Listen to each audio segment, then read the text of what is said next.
तो उनके बच्चों से आपका क्या सिलसिला रहा है, बातचीत रही? वो बच्चे घर आते थे वालिद को विज़िट करने, या और जब आपकी शादी हुई तो उमर शरीफ साहब उनके पास कितने मतलब होता है ना कि अगर आप दो घर मेंटेन करें तो कभी आप यहाँ रह रहे हैं, कभी आप यहाँ, तो यहाँ भी यही था? बिल्कुल।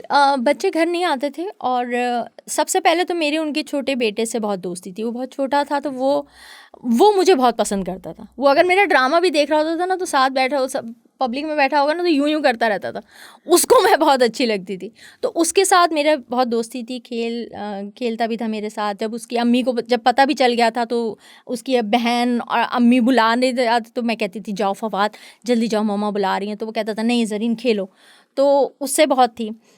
उस टाइम बेटी से इतनी नहीं थी। बेटी से अभी लास्ट टाइम ज़्यादा बातचीत हुई थी। जो बड़ा बेटा था ना इनका, वो अपने सारे काम मुझसे ही करवाता था बोल के। मगर हाँ, उमर ने कभी बच्चों को अपने घर मेरे घर बुलाया नहीं। और इसी तरह चूँकि उमर लाहौर में रहते थे और मैं कराची में, तो मैं 15 दिन कराची होती थी, 15 दिन लाहौर होती थी। तो जब आप लाहौर जाती थी तो वो लाहौर में उस घर में रहते थे? नहीं, अब ज़ाहिर है वो तो घर में ही रहते थे, मगर मैं होटल में रहती थी। मेरा 15 दिन होटल का स्टे होता था। फिर वहाँ से हमने जहाँ उमर के शोज़ हैं फैसलाबाद, इस्लामाबाद, कहीं भी जाना है दुनिया में तो वो हम वहाँ चले आते थे। फिर मैं 15 दिन बाद मैं कराची आ जाती थी। फिर 2005 या 6 के बाद तो फिर उमर कराची में ही ज़्यादा रहने लग गए। एक तो उमर वो वज़ीर आला के एडवाइज़र थे उमर।